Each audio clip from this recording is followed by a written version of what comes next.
가뭄이 오래되면은 땅이 메마르게 되어 있습니다. 처음에는 비가 오지 않는 것이 뭐 약간 조금 불편할 수가 있는데요. 하지만 가뭄이 계속해서 지속이 되면은 땅이 메마르게 되고 그러면서 삶도 함께 메마르게 되는 것, 힘들게 되는 것을 우리는 잘 알고 있습니다. 이거 우리가 살고 있는 캘리포니아에서는 여름에 비가 안 오기로 참 유명하죠. 그래서 물도 떨어지고 땅도 메마르게 되고 식물도 공기도 메마르게 되는 것을 우리가 잘 알게 됩니다. 이게 오래되면 그래서 매우 위험하게 됩니다. 이때 산불로 일어나기가 쉬운데요. 기억하시죠? 몇 년 전에 산불, LA 지역에서 산불이 크게 났던 적이 있었습니다. 근데 그럴 때 비가 오면은 큰 도움이 됩니다. 말 그대로 그럴 때 비가 오면은 단비가 되는 것이에요. 반가운 비가 되는 것입니다. 에스라서 6장을까지 우리가 다 봤는데요. 6장에서 성전이 완공이 되는 것을 우리가 봤습니다. 그래서 백성들이 기뻐하면서 예배를 드린 것을 우리가 기억을 하는데요. 이렇게 모든 것이 다 회복이 되는구나 라고서 생각을 할 수가 있는데 실제로는 그게 그렇지가 않았습니다. 예루살렘의 오랜 영적 가뭄의 시간이 성전이 완공된 후에 찾아오는데요. 성전이 지어진 후에 하나님의 말씀이 잊혀지게 되고 또 백성들은 다시 죄에 빠지는 것을 우리가 알고 있습니다. 그때 하나님께서 한 사람을 보내시는데 그 사람이 바로 에스라였던 것입니다. 그래서 에스라는 우리가 많이 오해할 수 있는데 1장부터 나오는 사람이 아니에요. 1장부터 6장에는 안 나옵니다. 첫 번째 귀환할 때 예루살렘으로 첫 번째 귀환하는 그때 온 사람은 아니고요.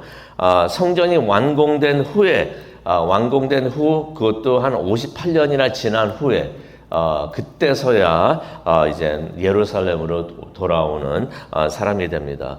정확히 말하면 돌아온다는 표현이 좀 그렇죠. 뭐냐면은 바벨론 그 지역에서 태어났던 사람이에요. 포로 생활 때 태어나가지고 그래가지고 70년 동안 있을 때 이후에 안 오고 성전이 지어진 후 58년 후에나 오는 사람이 되었던 것입니다. 그래서 에스라는 58년간의 긴 영적 가뭄 끝에 예루살렘으로 왔던 단비와 같았던 사람이구나 하는 것을 우리가 알 수가 있습니다.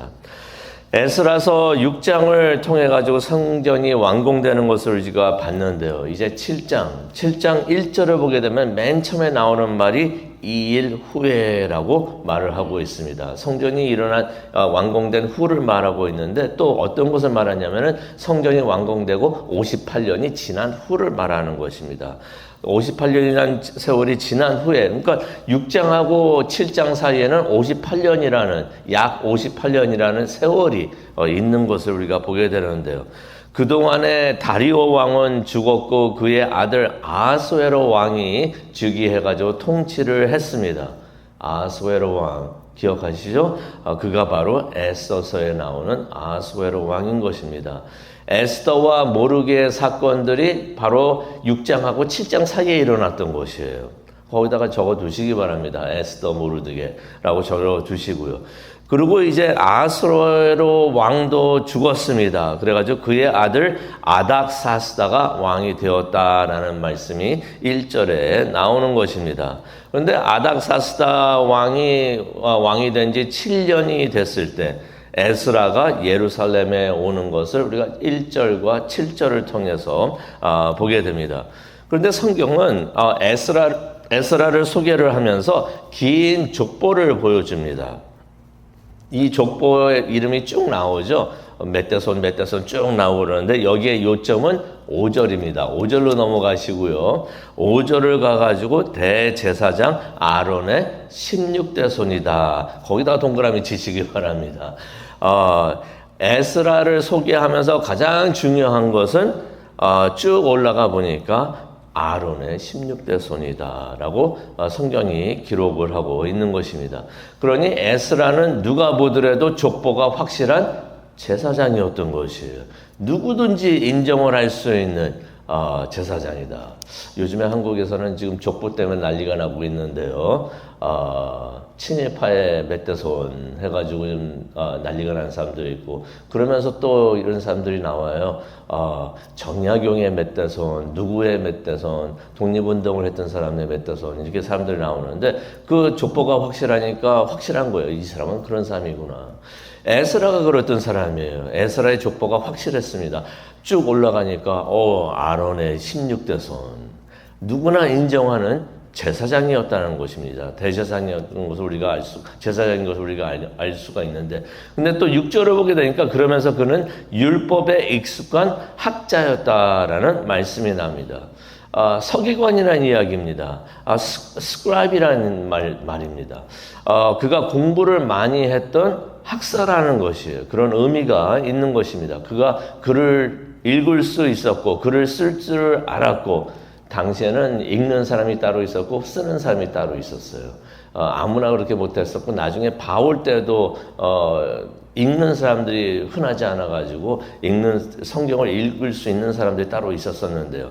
에스라는 이때도 성경을 읽을 줄 알았고 쓸 줄 알았고 율법을 너무나 잘 알고 있었던 학사였다라고서 성경에서 기록을 하고 있는 것입니다. 솔직히 느헤미야서에 가더라도 이제 8장을 보게 되면은 이제 에스라가 나오는데 에스라를 학사라고 계속해서 설명을 합니다. 한 6번 정도를 에스라가 학사였다라고서 설명을 하고 있는데, 에스라가 제사장이면서 또 학사였다라는 것을 우리가 보게 됩니다. 근데 7장 6절을 보기를 원하는데요. 7장 6절을 보게 되니까 하나님의 손이 그와 함께 하였기에 왕은 그가 요청한 것이라면 다 들어주었다라는 말씀이 나옵니다. 이 7장 6절 한번 밑줄 그시기를 바랍니다. 그리고 여기 보면은 여호와의 도우심을 입음으로라고 되어 있는데 거기다 밑줄 그으시고 하나님의 손이라고 적어 두시기를 바랍니다. 이 7장 6절이 많은 것을 내포하고 있는데요. 어떤 것을 내포하고 있냐면은 우리가 에스라가 학자라고 그랬잖아요. 보통 학자들은 조용히 공부하는 것을 좋아해요. 어디 나서는 거 싫어하고 그냥 공부만 열심히 하는 것을 좋아합니다. 그래서 주로 읽고 쓰고 묵상하는 일을 즐거워하면서 실제적으로 어떤 일에 관여해가지고 나서가지고 뭘 하는 거 학자들은 별로 좋아하지를 않아요. 그런데 7장 6절을 보니까 에스라가 앞에 나서는 행동을 했다는 것을 암시를 하고 있습니다. 여기를 보니까 그가 아닥사스다 왕에게 요청한 것들이 있다는 것이에요. 요청한 것들이 있어가지고 그 왕은 그가 요청한 것들을 다 들어줬다는 것입니다. 왕에게 직접 찾아가가지고 이것 좀 해주십시오라고서 이게 쉬운 일이 아니잖아요. 쉬운 일이 아닌데 직접 왕에게 찾아가가지고 이거 해달라고 이것들을 해달라고 요청을 했다는 것입니다. 그것도 왕은 또 요청한 것들 다 들어주고요.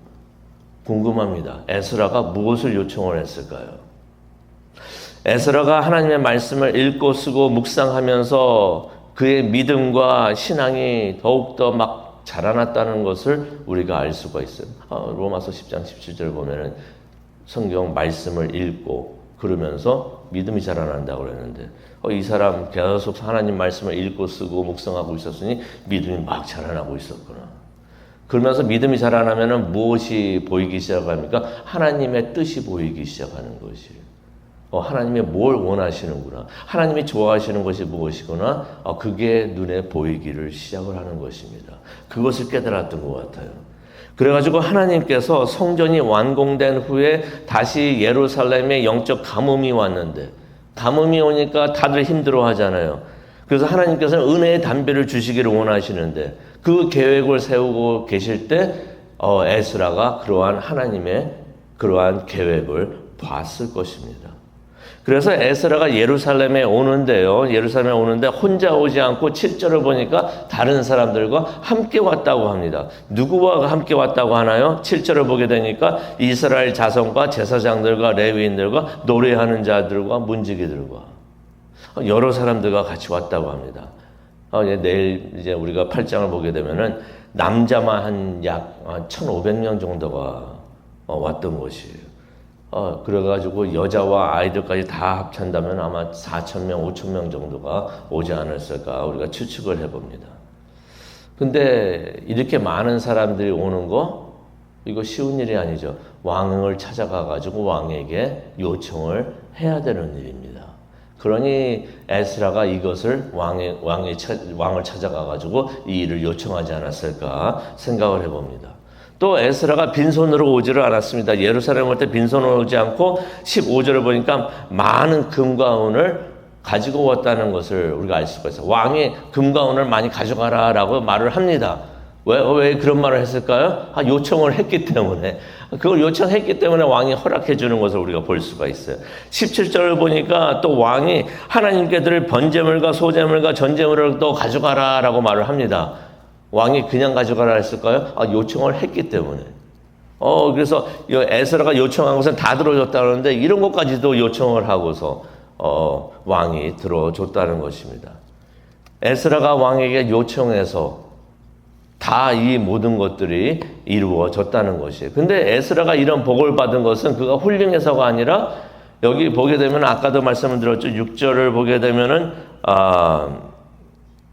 여호와의 도우심이라고 했는데 원본에 보게 되면은 여호와의 도우심이라고 안 써 있고 하나님의 손이 그와 함께 하였다. 이게 축복의 말씀이 되는 줄로 믿습니다. 하나님의 손이 그와 함께 하였기 때문에 다시 말해서 하나님의 손이 함께 한다는 것은 하나님이 도우신다는 것이에요. 하나님의 손이 그와 함께 했기 때문에 모든 일에 그가 하는 일에 모든 일이 형통했던 것을 우리가 보게 됩니다. 우리도 이렇게 형통하는 복이 함께 하기를 원합니다. 우리의 삶과 가정과 교회 모든 하는 일이 전부 다 하나님의 손이 함께 하여서 형통하기를 원합니다. 그래서 우리에게 필요한 모든 것들이 하나님을 위해서 하는 우리가 하는 모든 일들이 다 형통하기를 원하고 다 이루어지기를 원합니다. 하나님의 은혜로 다 이루어지기를 원하고 모든 일들이 하나님께서 영광 받으시는 그런 일들이 되기를 간절히 축원합니다. 하나님의 손이 나의 삶에 함께하여 주시고 하나님의 손이 나의 자녀들에게 함께하여 주시고 하나님의 손이 우리 시온교회와 함께하여 주시옵소서. 기도하는 이 아침 되시기를 간절히 축원합니다.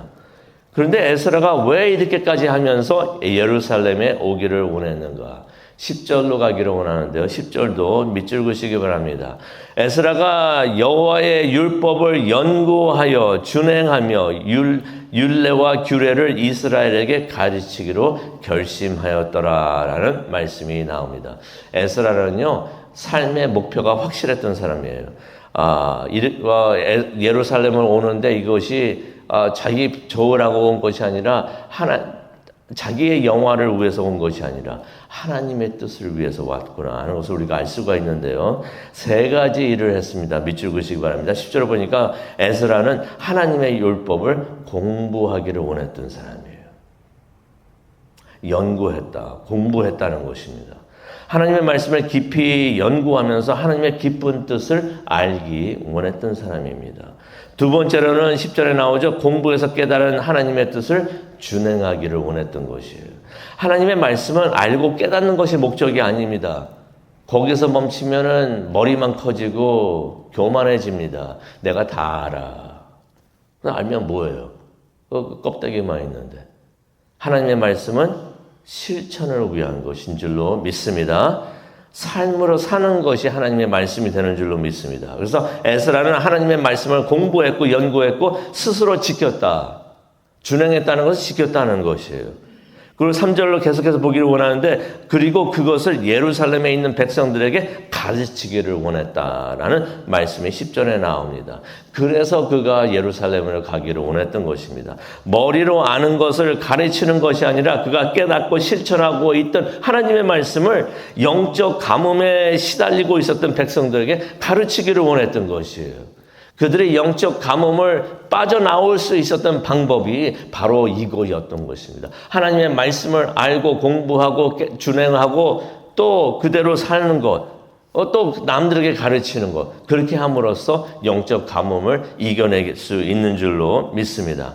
하나님께서는 그것을 원하셨고 그래서 에스라를 선택하셨던 것입니다.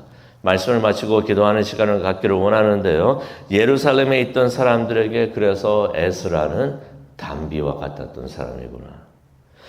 에스라는 그들에게 가가지고 가뭄에 시달리고 있는데 하나님의 말씀을 알면은 하나님을 알게 됩니다. 라고서 그것을 가르쳤던 사람인 것이에요.